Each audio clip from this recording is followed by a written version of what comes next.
Kita mulai saja ya. Assalamualaikum warahmatullahi wabarakatuh.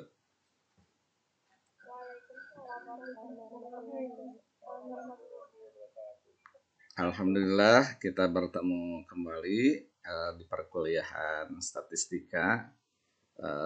Kita akan melanjutkan materi minggu yang lalu berkenaan dengan instrumen ya. Jadi validitasnya sudah, reliabilitasnya sudah.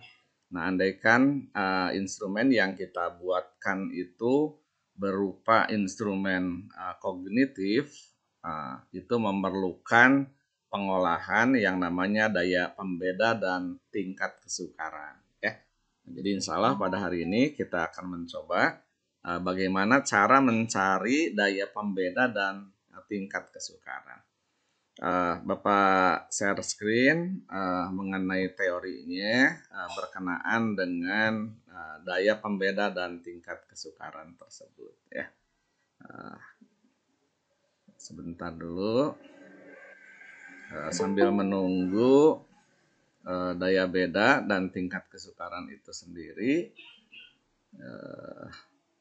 Bapak tayangkan mengenai materinya ya.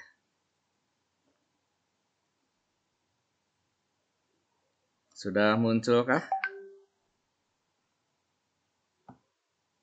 Sudah, Pak. Ya, ada, Pak. Ya, alhamdulillah. Apa yang muncul di situ? Daya pembeda dan tingkat kesukaran instrumen penelitian. Betul, alhamdulillah sudah cocok ya dengan Bapak. Khawatir yang muncul yang lain-lain. Apa tahu Bapak sedang ngagaya gitu bisik gitu.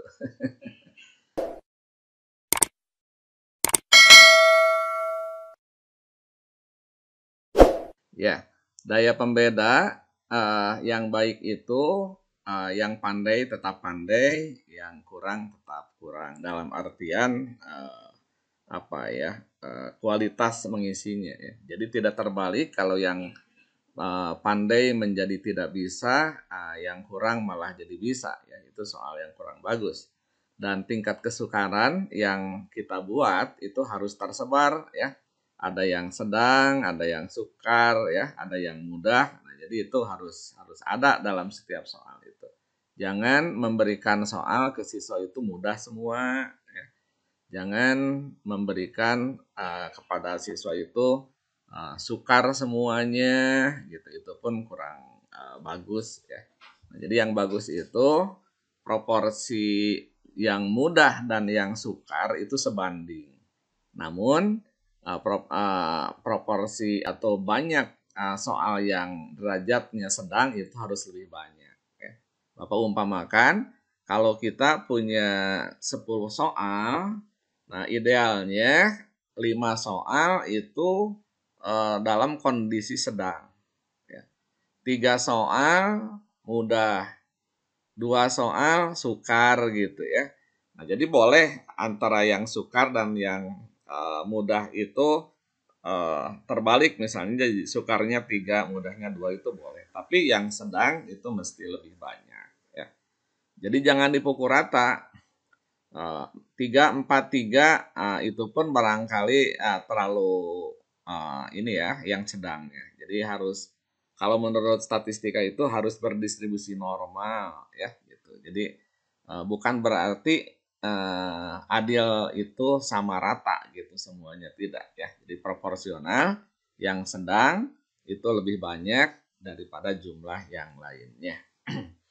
Nah, untuk menentukan derajat atau daya pembeda ya, daya pembeda itu ada 2 rumus. Misalnya kalau kita mengadakan tes dengan tipe uraian dengan tipe objektif itu prinsipnya berbeda ya gitu. Perbedaannya pada nilai ideal ya. Kalau SA dikurangi SB sama saja. SA itu jumlah skor kelompok atas ya. SB itu jumlah skor kelompok bawah. Begitu juga JBA ya, jumlah benar kelompok atas. Hanya istilah saja ya. Jumlah benar kelompok bawah. Nah, jadi pada perhitungan daya pembeda dan tingkat kesukaran itu harus kita bagi menjadi ada kelompok atas dan kelompok bawah ya gitu.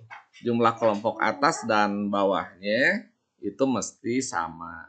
Misalnya, kalau kita mengeteskan terhadap 10 siswa, kira-kira gimana tuh kelompok atas bawahnya? Kelompok atas 1 sampai 5, kelompok bawah 6 sampai 10, Pak. Ya. Kalau 20? 1 sampai 10, 11 sampai 20. Ya. Menurut Aldi begitu ya. Kalau menurut Putri, kalau 21 Putri? Atau Hera? Kalau 21 gitu. Kalau 20 kan 10-10 ya. Iya. Ya, gimana tuh kira-kira? Kalau yang 21 mah berarti 1 sampai 10. Terus dari 12 sampai 21. Yang pertengahannya. Nah, bagus. Ya, Hera berpendapat demikian. Jadi kelompok yang pertengahannya diabaikan ya Hera ya. Jadi 1 sampai 10, 12 sampai 21. Nah, itu teori yang pertama begitu ya. Terima kasih Hera atas jawabannya. Nah, ada juga pendapat yang lain dan banyak dipakainya begini. 1 sampai 11 kelompok atas. Nah, 11 sampai 21 itu kelompok bawah. Nah, jadi kedua siswa yang terletak di pertengahan itu dimasukkan ke dua belahan. Paham ya? Nah, jadi kalau yang pendapat pertama, siswa yang terdapat di pertengahan itu diabaikan, tidak diikut sertakan. Nah, tadi Hera mengatakan kalau 21 siswa, pertengahannya kan siswa ke-11 ya. Nah, jadi 1 sampai 10 kelompok atas, kemudian 11-nya dilewat, baru ke-12 ya, 12 sampai 21 gitu. Nah, namun dirasakan tidak adil karena ada siswa yang terbuang, kasihan ya. Makanya banyak yang menggunakan teori kalau ganjil itu siswa yang pertengahan, yang tadi siswa ke-11 itu dimasukkan pada kelompok atas dan juga dimasukkan ke kelompok bawah. Jadi konkretnya 1 sampai 11 kelompok atas, kemudian 11 sampai 21 itu kelompok bawah. Ya, gitu. Paham anak-anakku? Paham, Pak. Ya. Nah, cara pengelompokannya itu tidak berdasarkan daftar hadir siswa, ya, tapi didasarkan atas skor yang diperolehnya. Jadi di ranking lah gitu ya. Jadi di ranking dari skor terbesar sampai ke skor terkecil karena ada kelompok pandai ya, kelompok atas. Nah, jadi tidak menutup kemungkinan dari hasil tes itu hasilnya tidak tersusun gitu ya. Nah, jadi langkah pertama nanti kita harus menyusun dulu ya siswanya dari terbesar ke terkecil, baru kita bagi menjadi dua kelompok ya, kelompok atas dan kelompok bawah tadi. Bisa dipahami ya penjelasan Bapak? Bisa, Pak. Ya. Nah, yang dibagi menjadi dua kelompok itu ya, jika datanya maksimum 30. Kalau 30, 15, 15. Kalau 25, 1 sampai 13, ya, belahan pertama, belahan keduanya 13 sampai 25. Jadi, dibagi dua itu kalau maksimumnya 30. Ya. Tapi bagaimana kalau banyak siswanya lebih dari 30? Nah, misalnya kita meneliti banyak siswanya itu ada 40 ya. Nah, 40 itu tidak kita bagi dua, 20 tidak gitu. Ada aturannya ya. Nah, jadi kalau misalnya ada 40, nah caranya begini, 27% kali 40. 27% itu kalau di kalkulator atau di Excel itu 0,27 ya. kali 40. Nah, hasilnya itu 10,8, kurang lebih begitu. Nah, harus kita bulatkan, boleh ke atas, boleh ke bawah. Jadi kalau 10,8 itu boleh 10 orang, ya, boleh 11 orang. Nah, kalau kita mengambil 27% itu 10 orang, nah berarti dari 40 orang itu begini. Nah, Anda bayangkan ya, 40 orang kita susun. Nah, ambil 10 orang sebagai kelompok atas. Kemudian ambil 10 orang sebagai kelompok bawah. Nah, berarti yang tengahnya itu ranking ke-11 ya, sampai dengan ranking ke-30. Nah, itu adalah kelompok tengah. Ya, ada berapa? Ada 20 orang. Kalau 11 orang Pak ngambilnya bisa. Berarti 1 sampai 11. Nah, itu adalah kelompok atas. Kemudian Anda ambil 11 orang kelompok bawah. Nah, berarti dari nomor berapa ya? 30 ya. 30, 31 sampai ke 40 itu kan 11 orang. 11 tambah 11, 22 orang. 40 kurangi 22 berarti 18 orang itu kelompok tengah gitu. Gitu untuk membagi kelompoknya. Pahami dulu. Ya gimana tuh? Raihan bisa memahami kalau 40 orang itu tadi 10 20 10 aturannya. Nah, yang kelompok tengahnya diabaikan, nggak dihitung gitu ya. Nggak dimasukkan ke dalam perhitungan daya pembeda dan tingkat kesukaran. Karena yang dilibatkan hanya kelompok atas dan bawah ya. Nah, gitu. Widi gimana? Itu di-rankingkan dulu. Oh iya, betul. Melinia ya, Melinia. Jadi nanti di ranking dulu, nah baru kita bagi. Nanti lebih jelasnya di praktek ya. Bapak akan mensimulasikan bagaimana cara merankingnya, ya, bagaimana cara membaginya. Nah, yang harus Anda pahami lagi, ini adalah di samping skor kelompok atas dan skor kelompok bawah, ini ada IA ya, atau JSA.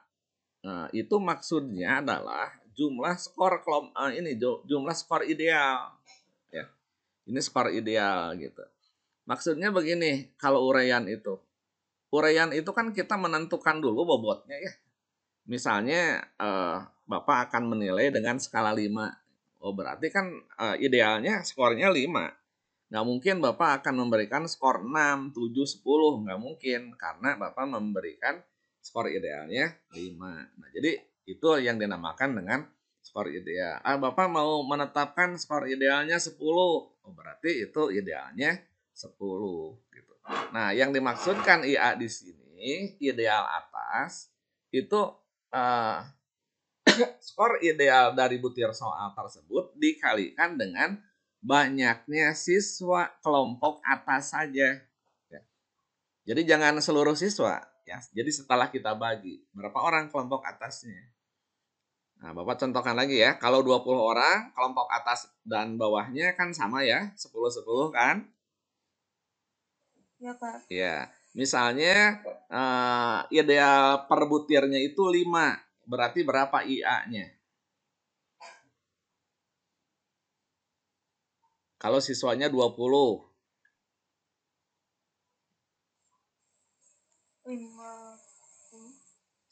50. Dari mana 50?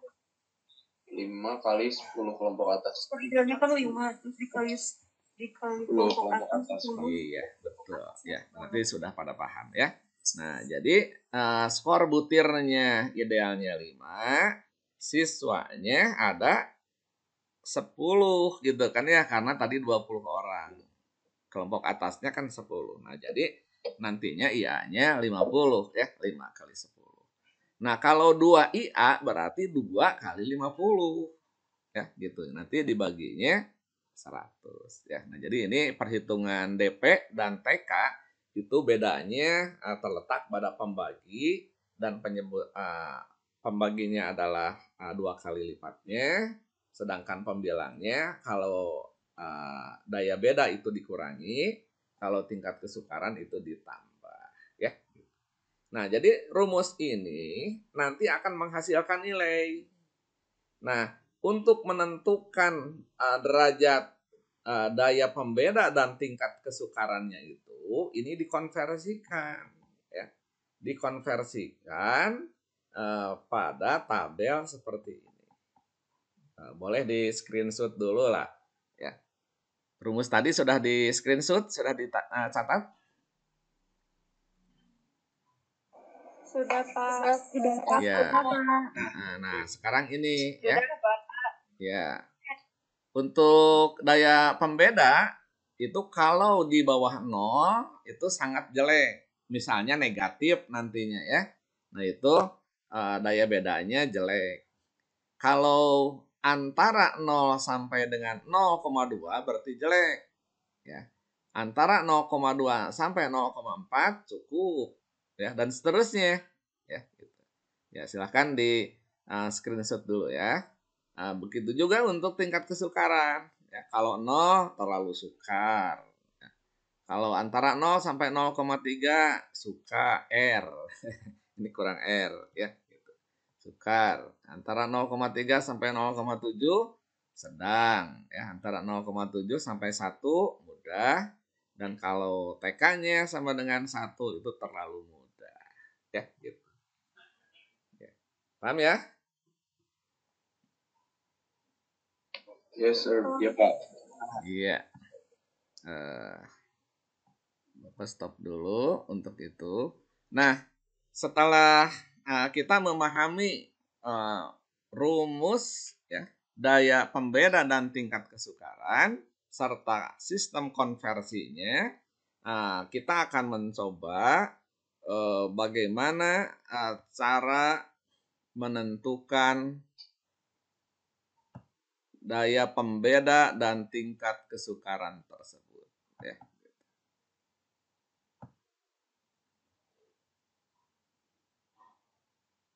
Ya, sudah muncul share screen untuk Excel-nya? Ya. Ya. Ya, Bapak punya data yang minggu lalu kita olah mengenai reliabilitasnya. Ya. Jadi ada 12 siswa di sini, ada 12 siswa. Nah, kemudian jumlah soalnya ada 6. Ya, ini siswa 1, 2, 3 sampai 12 ini disusun secara alfabetis ya, secara berurutan. Namun ternyata kalau kita perhatikan ya, jumlah skor yang diperolehnya itu naik turun. 49 memang tertinggi kebetulan ya, tapi 28 bukan nomor 2 kan? Ya. Ada 42 di sini. Jadi harusnya setelah 48 itu berapa? 42. 42. Setelah 42 33 ya, dan seterusnya kan ya. Nah, jadi langkah pertama dari data ini kita harus membuat data ini secara terurut. Ya. Caranya Bapak akan kopikan dulu ya si data ini, Bapak kopikan. Bapak letakkan di bawah di sini. Nah, gitu. Kita akan mengurutkan berdasarkan apa coba? Di sini kira-kira. Ranking. Ya, ranking ya. Ranking itu didasarkan atas apa? Nilai. Atas jumlahnya ya, nilai perolehannya. Jadi kita akan mengurutkan ya berdasarkan kolom jumlah. Jadi yang pertama ini kita blok ya seluruhnya. Pilih data, kemudian pilih sort. Nah, setelah itu pastikan kotak ini ya, my data headers-nya di sini jangan dicentang ya, harus polos seperti ini. Nah, kemudian pastikan juga ini kolom karena kita akan mengurutkan berdasarkan kolom. Andaikan nanti Anda mau mengubah mengurutkannya baris, maka Anda pilih option. Ya. Nah, jadi di option itu nanti Anda bisa memilih apakah Anda akan mengurut dari atas ke bawah ataukah Anda akan mengurut dari kiri ke kanan. Ya, nah gitu. Nah, jadi kita mengurutkannya dari atas ke bawah ya. Nah, jadi ini sudah defaultnya sudah kolom, jadi kita akan memilih kunci untuk pengurutannya. Kolom apa yang akan dijadikan ukuran untuk mengurutkan? Kolom H ya di sini karena jumlah. Nah, jadi sort by-nya ini kita klik, pilih H. Ya. Kemudian sort on-nya biarkan ini values ya tetap seperti ini. Hanya ordernya ini kita ubah karena di sini kan kita urutkan standarnya dari kecil ke besar ya. Nah, jadi kita coba balikan ya dari yang terbesar ke yang terkecil. Nah, pilih OK. Nah, kita perhatikan hasil shotnya 49, 42, 33, dan seterusnya. Ini sampai yang terkecil. Dan siswanya pun menyesuaikan. Ya, S1, S11, S6, ya, dan seterusnya. Kenapa Pak S1 tidak berubah? Kebetulan S1 itu yang tertinggi. Paham ya? Ya, paham. Ya. Setelah data itu terurut, kita akan membuat kelompok atas dan kelompok bawah. Ya. Caranya blok dulu data yang sudah terurut itu, kemudian kita copy secara keseluruhan, tempatkan di bawahnya. Ini kopikan 2 kali ya. Yang pertama untuk kelompok atasnya, yang kedua untuk kelompok bawahnya. Supaya tidak 2 kali memblok kita itu ya. Nah, setelah ini kita tuliskan, kita kasih judul kelompok atas, gitu ya. Ini kelompok atasnya, jenis hurufnya ratanya rata kiri saja supaya terlihat. Nah, ini ya kelompok atas. Untuk kelompok atas itu berapa orang? 6 orang. 5. Siswanya ada berapa? 12. Ada 12. Berarti kita bagi 2 kan? Ya, ada 6 orang. Nah, berarti kita hitung. 1, 2, 3, 4, 5, 6. Sampai S4 ya. Iya. Nah, berarti sisanya kita buang. Nah, cara membuangnya klik yang barisnya. Nah, gitu ya. Nah, gitu. Jadi kalau mengklik barisnya, ini memanjang nih ya. Ini memanjang, kemudian baru kita klik delete. Nah, itu supaya tidak berantakan tabelnya ya, menyesuaikan. Paham ya? Nah, di sini tuliskan SA. Ya, SA itu jumlah skor kelompok atas. Ya. Jadi kita akan mencari masing-masing jumlah skor kelompok atas itu ya. Kalau jumlah sudah tidak asing lagi lah ya, sum gitu kan. Ini kita blok, awas nomor soalnya jangan terblok ya. Nah, kurung tutup. Ini 35 ya, kita senterkan, kemudian kita copy. Nah, jadi itu adalah jumlah skor kelompok atas. Kemudian kita buatkan di bawahnya satu lagi ini. Ini tuliskan kelompok bawah.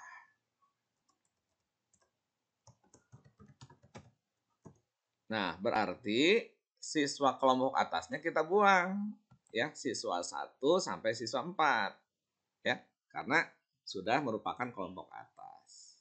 Ya, pilih deh. Nah, kemudian untuk jumlahnya ini di copy aja. Oke, ini copy, tempatkan di situ. Ya, itu sudah langsung otomatis jumlah. SA-nya kita ganti dengan SP. Ya, gitu. Sampai di situ. Bisa dipahami semuanya? Paham, Pak. Ya, alhamdulillah. Yang lainnya paham ya? Nah, sekarang kita akan coba menentukan daya pembeda.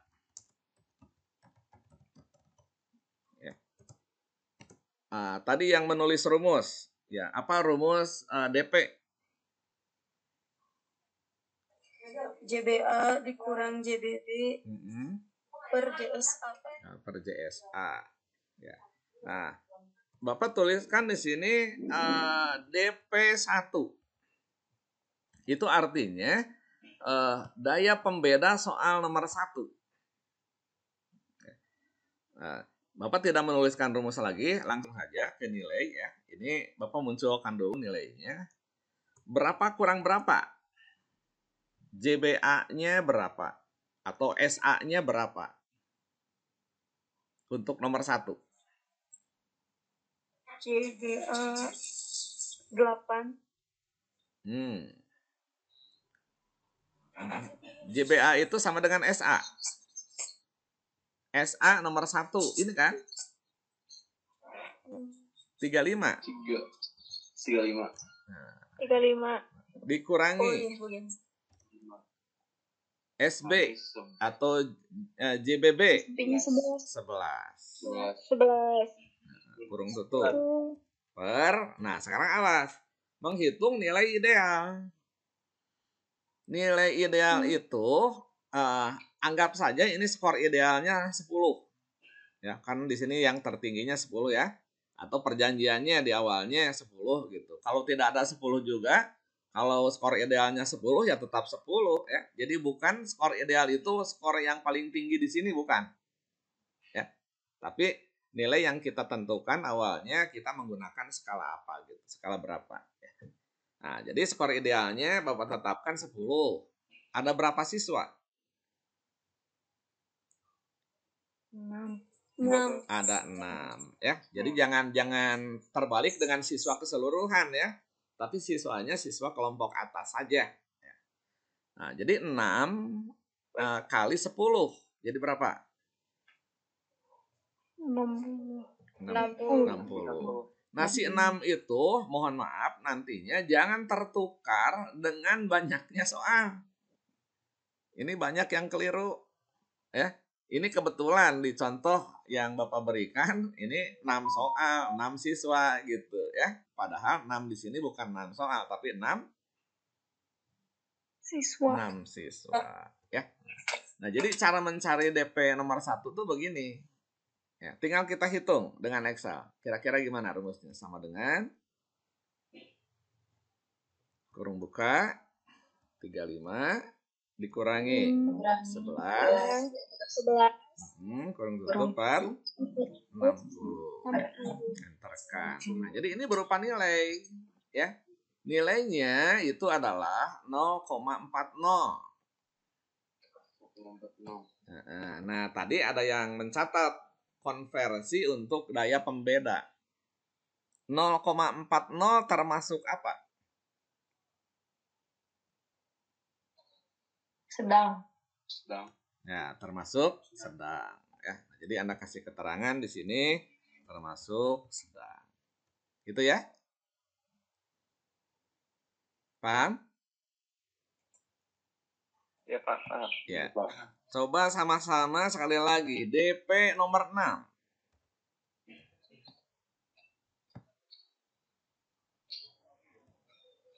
Berapa kurang berapa? 20. 20 kurangi 5. Kurung tutup dibagi 60 tetap. Nah, jadi untuk DP nomor 6 itu adalah untuk kelompok atasnya skornya 20, kelompok bawahnya 5, jadi 20 kurang 5 per 6 siswa, skor idealnya 10 ya, jadi 60. Jadi kalau ini kita hitung nilai tersebut, ini kita kopikan saja. Kemudian di sini pakai sama dengan dulu ya, kemudian Bapak kopikan. Ini kalau Bapak enterkan, ini nilainya adalah 0,25 ya. Anda konversikan ke tabel untuk daya pembeda bahwa 0,25 itu berada di antara 0,20 sampai dengan 0,40. Nah, sehingga ini tergolong cukup. Paham ya? Nah, Kalau Ya, Pak. soalnya banyak, kita nggak mungkin menghitung satu persatu seperti ini. Nah, jadi caranya begini, bikin rekapan saja. Ya. Ini misalnya Bapak kasih judul rekapitulasi daya pembeda. Nah, ini soal, ya. Kemudian ini A, ini SB, kemudian ini daya pembedanya, nah terakhirnya keterangan. Dan ini keterangannya. Soalnya ada berapa? Ada di situ. Nah, Soalnya ada 6 ya. Ada 6. Kita bikin, ini ada 6. Nah, sampai itu kita perbagus dulu kotaknya seperti ini. Nah, untuk menuliskan SA kita tidak perlu mengetikkan ini lagi. Ya, ini tinggal di copy saja. Ya, copy. Ada yang ingat bagaimana cara mengcopy supaya ke bawah? spesial. Nah, paste spesial. Ya, paste spesial. Terus pilih apa? Transpose. Transpose. Nah, ini pilih transpose. Setelah itu? Value. Nah, value ya, gitu. Karena yang kita ketik rumus kan ya. Oke. Nah, itu sudah ya. Begitu juga yang SB. Ya, begitu juga yang SB. Nih, copy dulu, tempatkan di situ.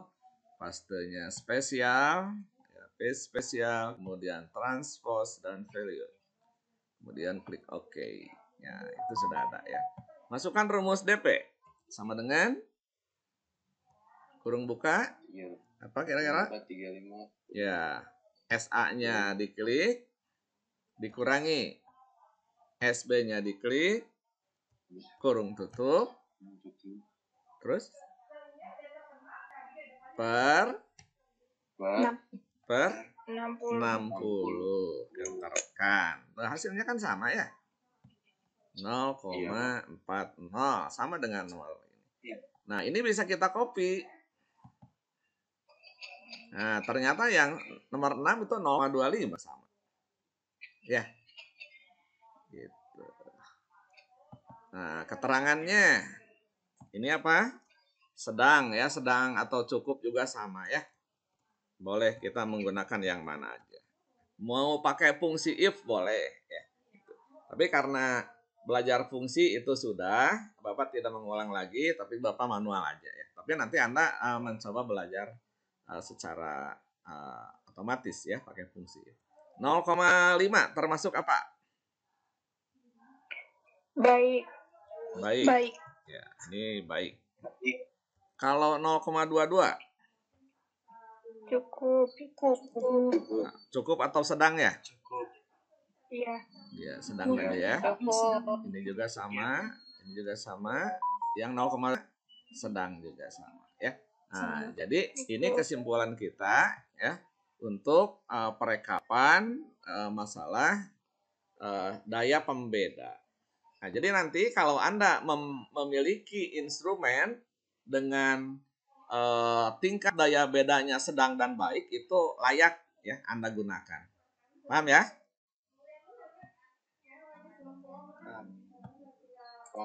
Ya. Nah, sekarang kita lanjutkan ya ke tingkat kesukaran. Ya. Karena rumusnya hampir sama, ini Bapak copy aja. Ya, ini Bapak copy di bawah sini. Hanya warnanya aja lah Bapak bedakan supaya kontras ya. Nah, pakai warna ini. Nah, yang tadinya rekapitulasi daya pembeda, nah sekarang Bapak ubah menjadi tingkat kesukaran. Ini tingkat kesukaran. Ya, berarti ini yang DP-nya berubah jadi apa? TK. Ya, ini rumusnya hapus dulu lah ya sama keterangannya. Apa rumus TK? Sama dengan kurung buka, ya JBA-nya atau SA-nya itu Tambah. diklik tambah. Betul. Terus S-nya diklik. Terus per dulu atau kurung tutup dulu? Kurung tutup dulu. Ya, per 2 kali idealnya. Berarti 2 kali 60. Nah, berarti pernya berapa? 100. Ya, 120 pernya. Ya, kita enterkan. 0,38. Ini bisa kita copy. Ya, ini kita copy. Ya, seperti itu. Lihat ke interpretasi. 0,38 itu ada di antara 0,30 sampai 0,70. Nah, berarti tingkat kesukarannya sedang. Ya, sedang. Jadi ini sedang. Ini juga sedang ya, ini sedang semuanya. Nah, ini ada 0,21. 0,21 itu ada di antara 0,00 sampai dengan 0,30. Berarti apa yang terakhir? Sukar. Nah, jadi ini kita tuliskan. Ini sedang, ya. Ini juga sama, sedang. Nah, tapi yang terakhir ini adalah sukar. Nah, gitu ya. Nah, jadi memang pada umumnya kita itu harus membuatkan soal yang sedang, ya. Dan ini ada yang sukar. Nah, ini kelemahan instrumen ini tidak ada soal yang mudah gitu, ya. Nah, jadi ini harus diperbaiki nanti kalau Bapak misalnya membimbing ya seorang mahasiswa, terus instrumen hasilnya seperti ini, itu harus ada yang diturunkan tingkat kesukarannya, ya gitu. Kan yang mudah itu dari ini ya, dari 0,7 kan, paling kecilnya 0,70 ya. Nah, di situ baru dikatakan mudah. Misalnya ya, kalau yang mudah itu misalnya ini yang nomor 2 lah. Misalnya ada skornya 60 gitu ya, misalnya. Nah, kemudian di sini ada 50 misalnya. Nah, ini kan jadi 0,92 ya. Nah, jadi 0,92 ini tergolong mudah gitu. Mudah. Seperti ini ya. Nah, kalau seperti ini bagus, instrumen itu lengkap ya. Mudahnya sedikit sebanding dengan yang sukar, sisanya sedang. Ya, gitu. Tapi Bapak kembalikan lagi ke data awal ya. Tidak mengubahnya seperti barusan. Ya. Nah, jadi dari pengolahan barusan ya, instrumen yang kita susun itu daya pembeda dan indeks kesukarannya telah terjawab ya. Nah, seperti ini. Jadi nanti si hasil ini, tabel-tabel seperti ini ada di lampiran ya. Ada di lampiran semuanya. Nah, yang ada di bab 4 itu atau di bab 3 itu ini yang 2 tabel itu ya. Nah, jadi Anda nantinya menulis di bab 3 itu berdasarkan hasil uji coba diperoleh daya pembeda instrumen sebagai berikut. Yang JS itu tadi kan 60. Itu teh dari jumlah siswa dikali skor ideal, Pak. Ya. Nah, jadi skor ideal ini Bapak tuliskan ya. Nah, skor ideal ya, itu sama dengan skor ideal butir soal dikalikan dengan jumlah siswa kelompok atas. Ya, mau kelompok bawah juga boleh. Ya, karena jumlah kelompok atas dan kelompok bawah itu sama. Ya, gitu. Jadi ini ya rumusnya.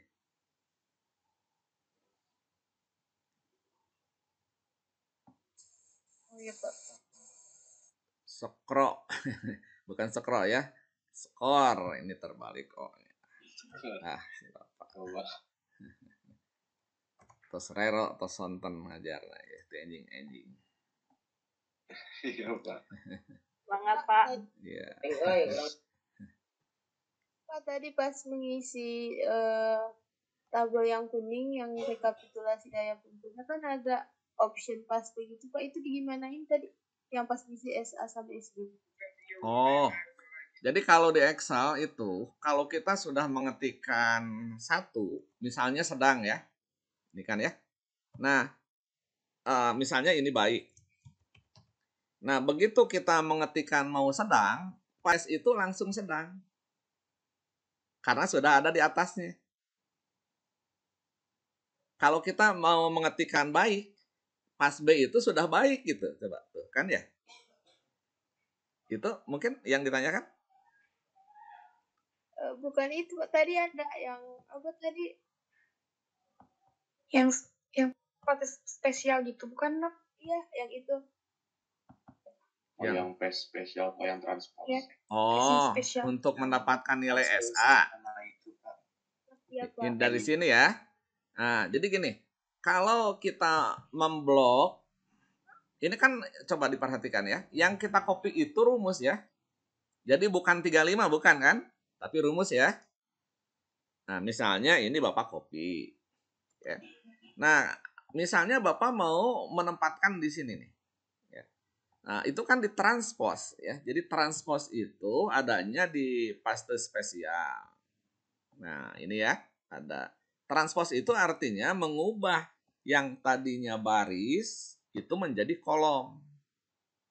Ya, atau yang tadinya kolom menjadi baris. Ya. Misalnya, ternyata yang diklik itu hanya transpose saja. Kita lupa tidak memilih value-nya. Ya. Nah, Bapak okekan dulu. Nah, ini hasilnya kan beda. Kok ini yang kita copy 35, kenapa di sini 47,4? Gitu kan? Nah, karena selnya di sini berubah. Yang tadinya harusnya kolom B, ini malah kolom J dan O gitu. Ya. Nah, jadi karena yang kita copy itu tadi, sekali lagi bukan nilai ya. Nah, coba kita ulang lagi. Ini kita copy, tempatkan di sini, pilih paste spesial ya. Nah, kemudian transpose kan. Nah, kalau tadi hanya transpose saja. Nah, sekarang supaya nilainya sama, berarti kita itu bukan ngopi rumus ya, tapi mengcopy nilai, mengcopy angkanya ya. Nah, jadi pilih values di sini ya. Kemudian klik OK. Nah, baru nilainya sama. 35, 49, 35 dan seterusnya ya. Ini mendatar baris, kalau ini berubah menjadi kolom. Barangkali itu ya yang ditanyakan? Iya, Pak. Makasih, Pak. Iya, sama-sama. Ini Pak, iya, silakan. Bapak, maaf, untuk skor ideal butir soalnya itu dari seluruh skornya gitu, Pak. Diulang pertanyaannya. Untuk skor ideal butir soalnya, Pak, dari seluruh skor. Nah, ya sudah ketangkap masalahnya. Skor ideal butir soal itu dari masing-masing. Ya. Karena kebetulan ini untuk memudahkan pemeriksa, ya, ini skor ideal masing-masingnya itu 10, sama-sama semuanya. Ya. Tapi ada juga yang dibedakan. Seperti gini lah, Anda kalau ujian ya mengisi daftar hadir, kan ada di situ kehadiran 10%, tugas 20%, gitu kan ya. UTS 35%, UAS 35%. Nah, itu termasuk skor ideal itu. Ya. Jadi bisa sama, bisa beda. Nah, jadi kalau berbeda itu begini caranya. Ya. Kalau berbeda itu sebaiknya ada tambahan baris di sini dituliskan. Misalnya ya, 8, 10, 12. Misalnya ini Bapak ya.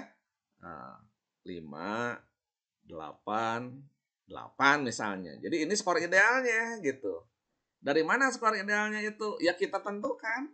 Kan skor itu kalau uraian itu bisa ada pembobotan.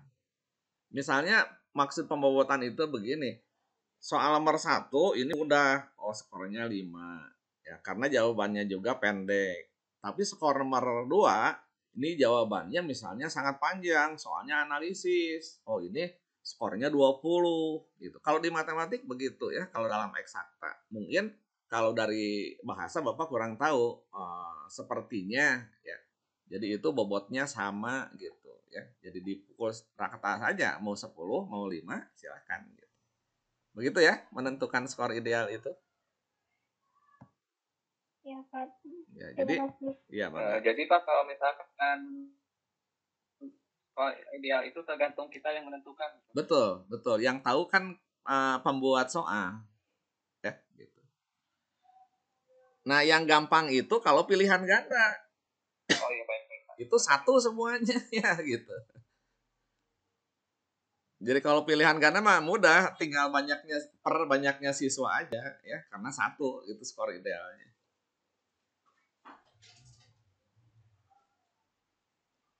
Ya, gitu ya. Mudah-mudahan jelas anak-anakku sekalian. Pak, Ya, izin silakan. bertanya lagi. Tadi kan sebelum jauh ke menentukan yang kedua ini, tadi ada misalnya 40 siswa, pembaginya mengambil 27% sebagai kelompok atas, lalu untuk ke bawahnya Pak gimana? Nah, ya Bapak konkretkan ya. Ini kan masih kelihatan di Excel ya? Masih Pak. Ya, ini jumlah siswa itu sama dengan 40. Ya. Nah, begitu ya. Ini jumlah siswanya 40. Kemudian kelompok atas. Kelompok atas. Berapa persen tadi kelompok atas? 27%. Nah, berarti 27% itu 0,27 gitu ya. 0,27 bintang 40 ya. Nah, jadi hasilnya kan 10,8 ya. Nah, jadi kan nggak mungkin banyaknya siswa pecahan. Nah, jadi Anda kasih keterangan. Ambil 10. Misalnya ya, ini Bapak contohkan ambil 10.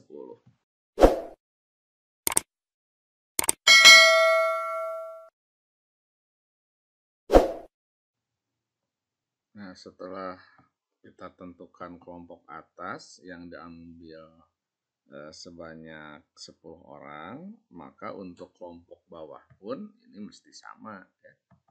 Nah, ini mesti sama 10 orang. Ini Bapak ganti dengan bawah. Bagaimana kalau 11? Boleh, silahkan ya. Tapi asal sama ya, kelompok atas pun 11. Nah, supaya lebih konkret, di sheet 3 Bapak telah menyediakan data ya yang 40 siswa tersebut ya. Misalnya di sini ada jumlah langsung ke jumlah skornya, tidak dirinci per butir karena keterangannya di sini untuk menentukan bagaimana cara membagi kelompok atas dan kelompok bawahnya ya.